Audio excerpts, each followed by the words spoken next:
All right.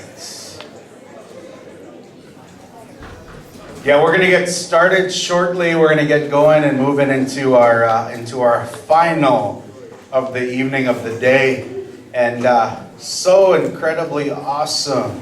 Everything that happened here, everything that went down. Just before we start, Sebastian, can you do me a favor? You want to start the camera there? The password is that Cookum password of 55555.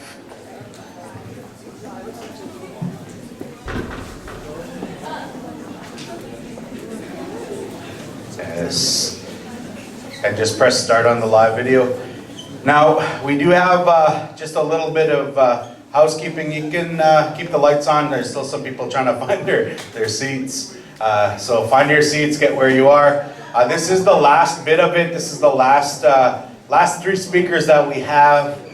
So what I want us to do is, I know that when the speakers are done, we do have a little bit of things that we want to do and we want to talk to you about.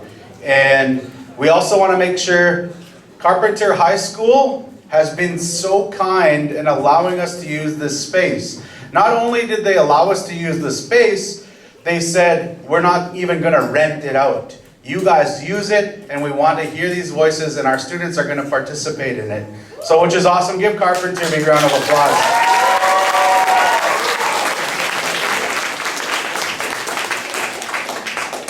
Now, we have to talk a little bit about also playing the Métis National Anthem and possibly the Treaty 6 flag song that accompanies O Canada in the morning. You know, so we'll talk to the powers that be so that we can add those to the repertoire. You know, so I think that'd be cool. I mean, because Meadow Lake, I mean, this is a really deadly hub of some wicked Métis people. I mean, Bear Creek, you know, there's a whole bunch of them over there. And, you know, they're really feeling it over there. So we want to make sure that we acknowledge that. So we want to also, because we're borrowing this space, because it was lent to us, we want to make sure and clean up any of our garbage that we have that we had left. So please take that before you leave. If you see some on the other different places, do pick that up, okay? Let's do that. Let's take part, because when we borrow something, we want to make sure that we look after it and we don't leave garbage, or we don't try and destroy the place that's around us. And I'd also like to make mention that Canada should remember that, because they borrowed the land from Indigenous people, and we don't want them to destroy the land or leave garbage hanging around. There's some truth to this morning time, this afternoon. So everybody's seated. We can get our lights down there, sir. All right. So ladies and gentlemen, like I said, our phones get put away because I can totally see your blue faces when the phone lights up. And there it is. I see one over there. So we want to make sure and do that because it is distracting to the speakers that are on the stage. Also, we want to be enthusiastic. We want to let people know that we are excited to be here, that we don't have to sit through a boring class, that we're going to sit here and we're going to listen to some youth drop some truth, and this is going to be amazing. It's going to be wicked. It's going to be deadly. All right, so all of those things only happen if the crowd is on fire. So on the count of three, I want to hear fire from Meadow Lake. 1, 2, 3.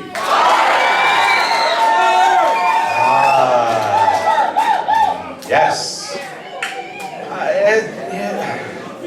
That was kind of good. I mean, somebody was like, they thought it like wanted to say fire, you know. That's me, like the older guy on stage trying to be cool, and I'm just like, want to have fire, or let's make this place lit, you know. So don't laugh. I'm being cool right now, and I'm connecting to youth. Okay, so we're gonna try this again. Actually, we're gonna make this like amazing, and I want to just hear this place erupt. Okay, nobody cheers like that in this building. We're going to make everybody here, even the teachers that are teaching on the other end of the school, we want to make sure that we disrupt their class. So on a count of three, let's make that happen. 1, 2, 3.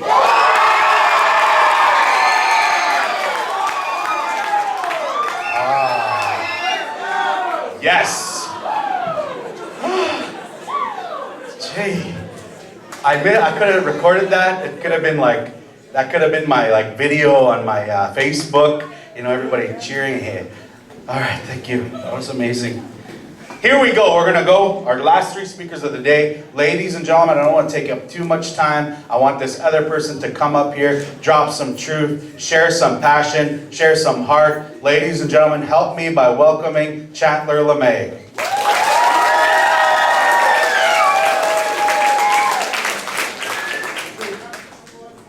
That's right.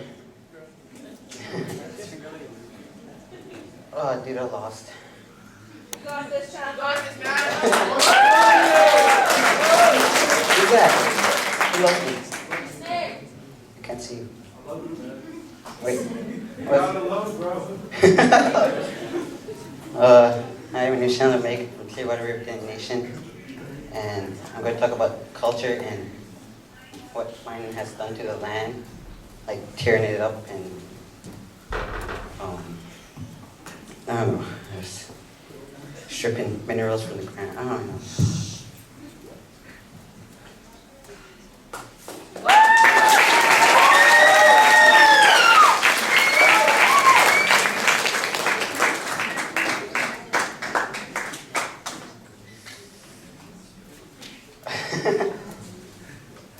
Oh.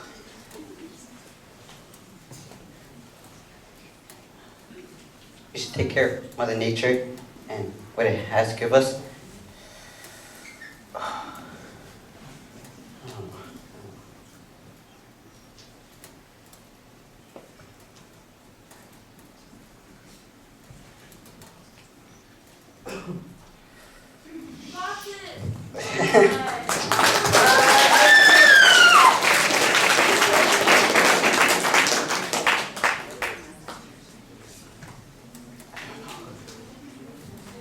Got it. No, no, no.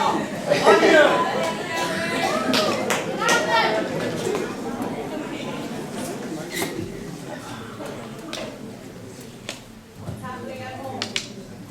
There's a big land freeze that's going on.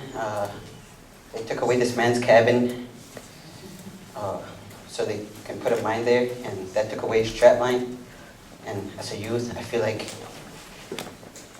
that's taken away my culture.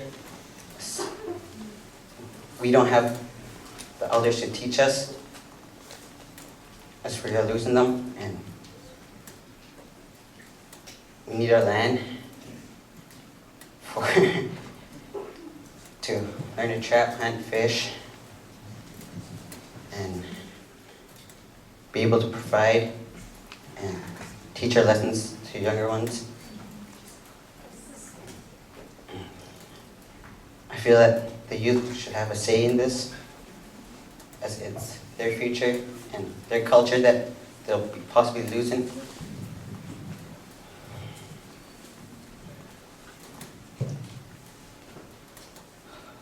And this is stressing. This is weird.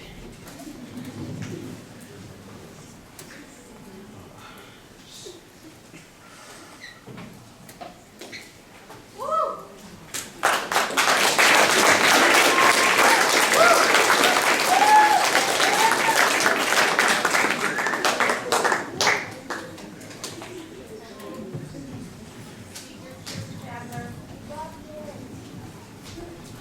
What's that?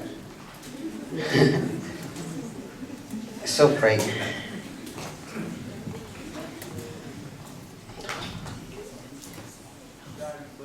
You got this, bro. You can do this.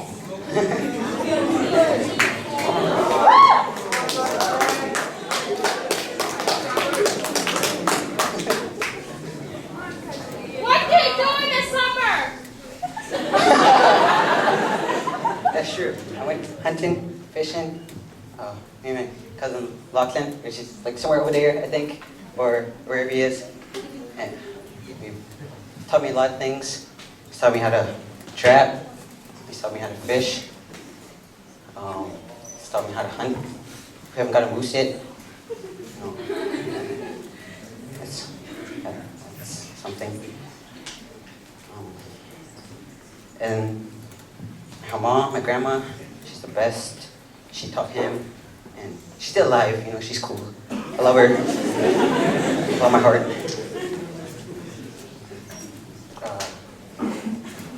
There's a lot of cultural activities with the school. That's thanks to Mark. It's somewhere there too. I don't know where he's at. Probably like over there.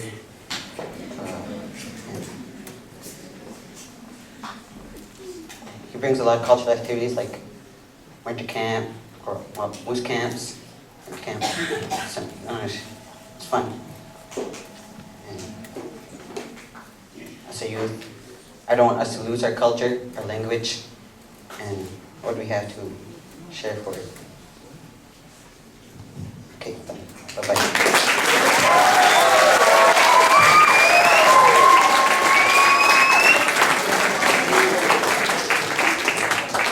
All right.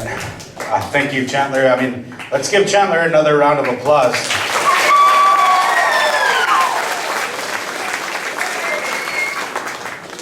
So one thing that we take, again, you know, we take for granted a lot of things, like we think that everybody just normally does them.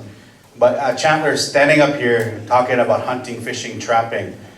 These are not things that happen or are accessible for people living in the city or people living in the South or any of those things. And in order to continue those traditions, in order to continue that relationship with the land, we need the land. So it's such a powerful message. Thank you, Chandler, for sharing that. So this moves us in now into our next speaker. And the next speaker here is going to come up and speak truth. Is going to come up here and feel that love and that energy and that amazingness that all of you are bringing here. Thank you. So please help me in welcoming Avery Daniel.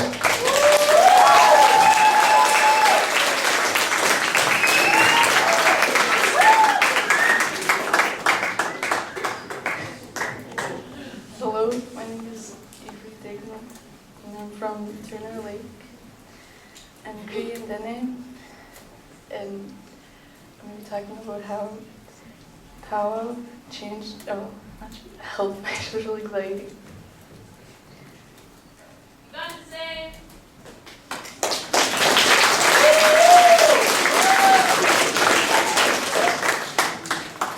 In 2017, I moved to Saskatoon. I didn't want to go though because I didn't know nobody in Saskatoon. I had really bad social anxiety, and I still do, but it's like not as bad as it was before. And when I moved, I noticed that I keep to myself and that I didn't leave my house and I just stayed in my room, and that I made up lies to not go to school because this anxiety I had.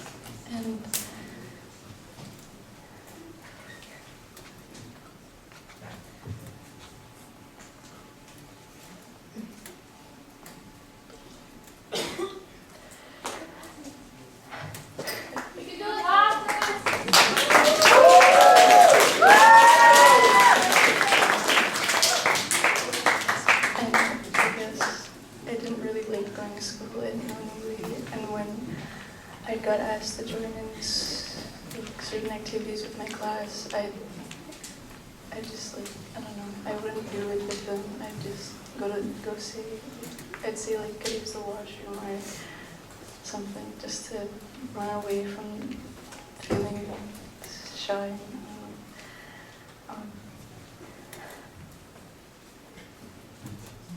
And then I guess one day this lady, Tatum Albert, she had asked me if I wanted to join this Indigenous ensemble, and I did, but it didn't, I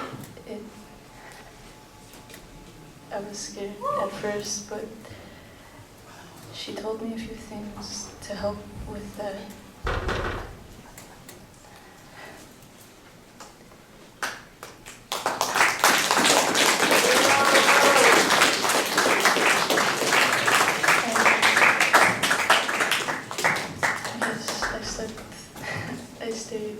dance, it made me feel happy, and it made me feel like powerful, I guess. I got to go to a bunch of different places, got to dance all over the place, Strong, baby, you're strong. Go. and I guess I started making friends, and my anxiety started going away. And then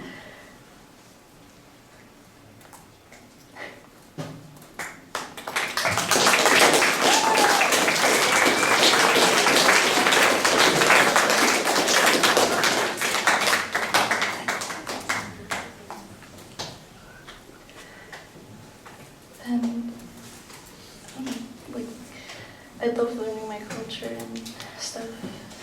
It's pretty fun dancing. I'm glad I did it because without learning my culture, I probably still have bad social anxiety if I hadn't. And I guess learning your culture and stuff, learning your culture and doing what you love can help boost your self-confidence and your anxiety.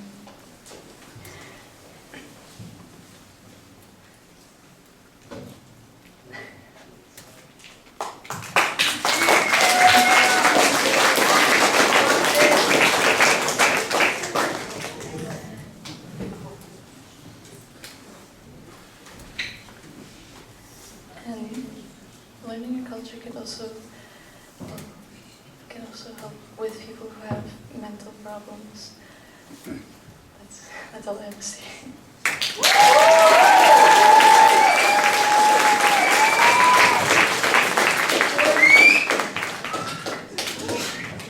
All right, let's give Avery another round of applause. Yeah.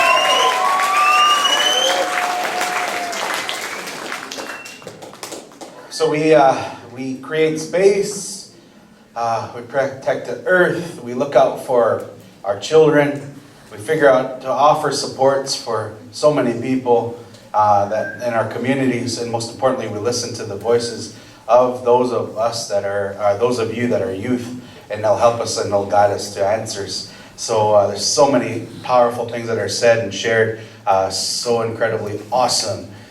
This, ladies and gentlemen, is awesome and sad at the same time, because it's awesome because the speaker's deadly. Speaker's going to be laying some truth down, but also it's sad because it's the last speaker of the day, and I feel like, man, I want to keep going. I want to keep this on. I want to keep these speakers happening. But together, you have made this possible. Together, you made this comfortable space and a safe space for all of our youth. So thank you for that. So I don't want to take up any more time from our last speaker of the day. When she's done, that we're not done here. We still got a little bit to do, but this is our last speaker, so we're going to really support not only her, but all of the youth that spoke here today. So let's let them hear how much love and support we have for them. Let's go.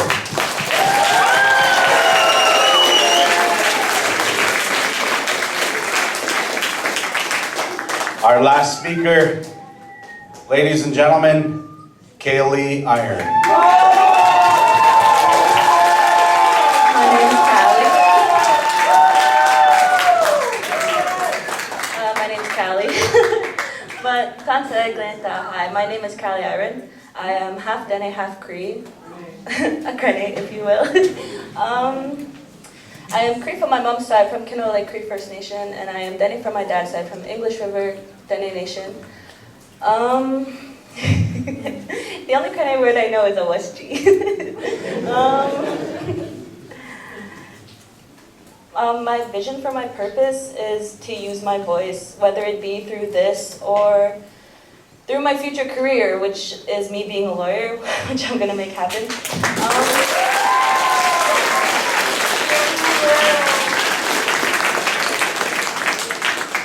Today, I am going to talk about,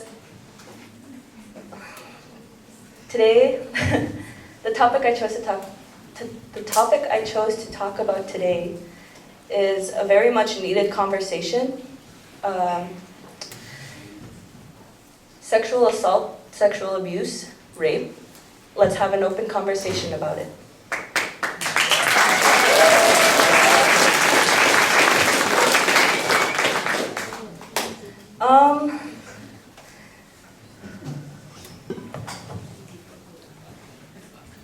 Okay, we've all been through stuff. Everyone, guys, girls, whether it be sexual abuse or not. We've all been through stuff that we've had to deal with. As a kid, I was sexually assaulted by a close family member. And it wasn't just me, it was me and some relatives.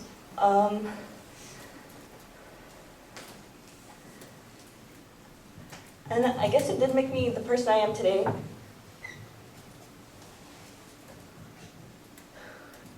I don't know, my purpose, I wanted to bring up this topic so it can be talked about because there is too much silence around this topic specifically. It is brushed under the rug because I know how messed up it is. For my story, well, it was dealt with. I testified to getting behind bars. I did what I tried, me and my family.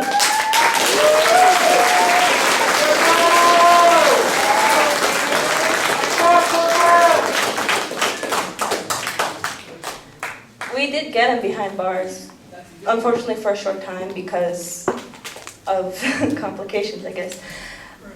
But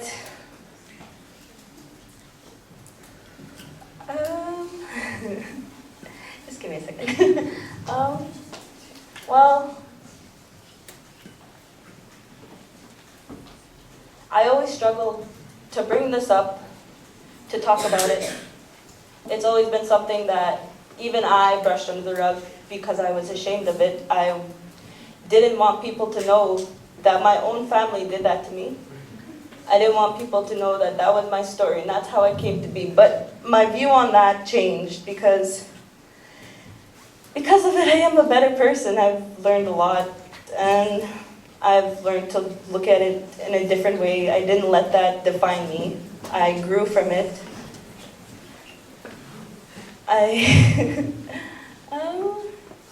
Yeah, I'm not finished yet, but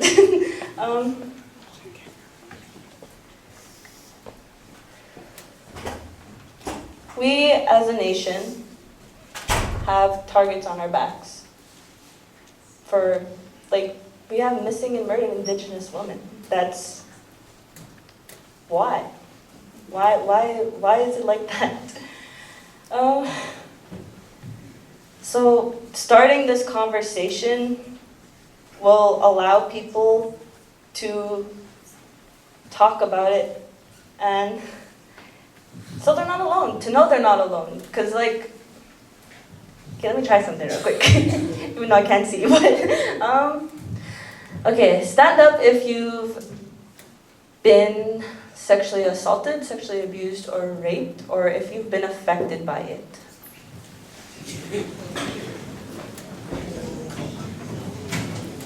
I can't see him, let's step forward.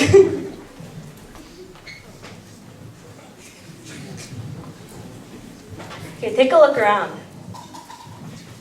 You are not alone. This is something that we can work on together. This is something that can help us become stronger together. Starting this conversation can stop the mental, well, not stop the mental illnesses, but make them not so prone, I guess. And suicide rates wouldn't be so high. Having these conversations is necessary. Because growing up, I didn't know stuff like this happened. I didn't know this was gonna be what happened to me. I didn't know that I was gonna go through this, but I did. I don't know. But just talking about it will start that communication. Because like Chris says, we're all related. We have relations, whether it be through experiences or family. But, we're we're all related, and this is something that we relate on, that we can talk about and break the silence about it. Because in my community,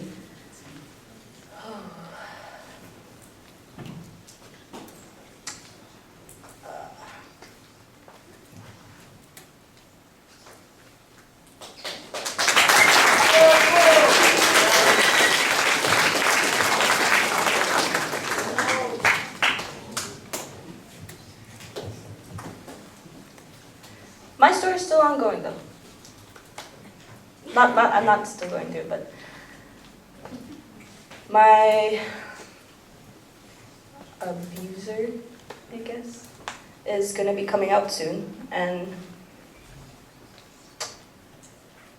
just nothing's really being done about it. And it's a community thing. And I know it's not just my community that goes through this. I know there's a whole bunch of other reserves that people have been through stuff like this. They got that person behind bars. That person came out and they're still living in the same house that it happened. They're still living with the same people. And it's not being talked about. It's just, people are just going back to acting like things are okay. And that's not okay. I don't know why that's normalized. Like, yeah. But talking about it and breaking the silence around it is something that we should really work on together, because it's necessary. I don't want to grow up knowing that my kids are going to go through this because we didn't talk about it. I don't want to grow up knowing that my kids' kids will go through this.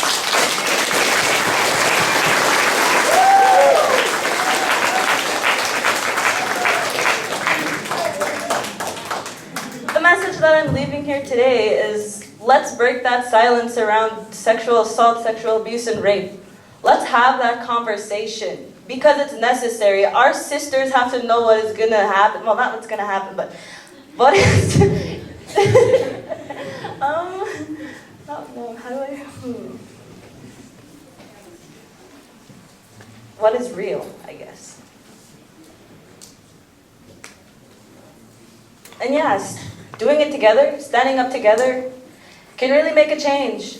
And we can stop how things are. We can stop how things are, like, how normalized it is. You know?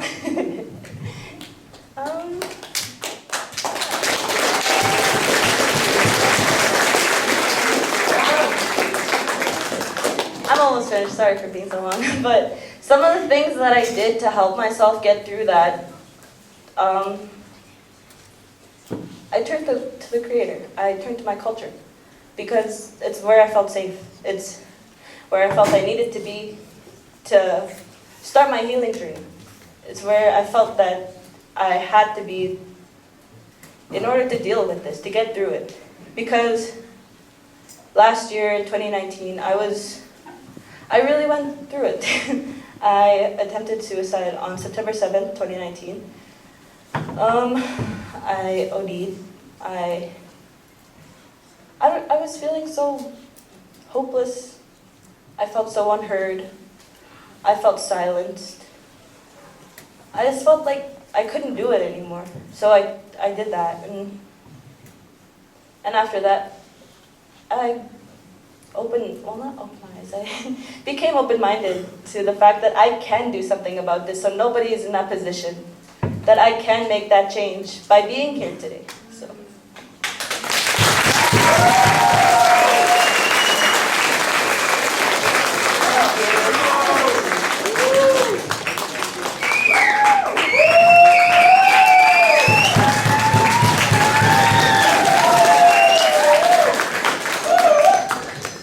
One more big round of applause for Callie.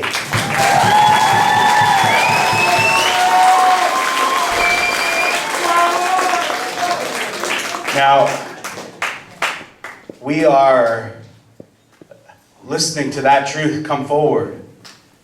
And a young woman is standing here telling that story about what she can do to break that silence. But it's also the job of men and the young men that are in the room to make a promise to do better. to make a promise that this is not something that's normalized within our community. We also need to come to an understanding that this misogyny and this adopted way of thinking about a man's role in our communities is not ours as Indigenous people. That is borrowed from a system that's designed to kill us. We have to return to a system that's designed for us to thrive. And what that means is we have to return to understanding that there is a place and there's a space that are of equal value between the two, man and woman, and that there's also an equal and important space for LGBTQ people to exist. And that is an Indigenous mindset.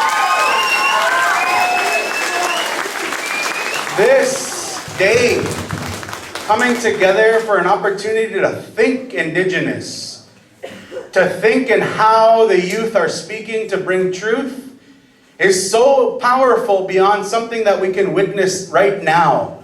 It's going to impact the way we think, it's going to impact the way that we do things, and it already has for me.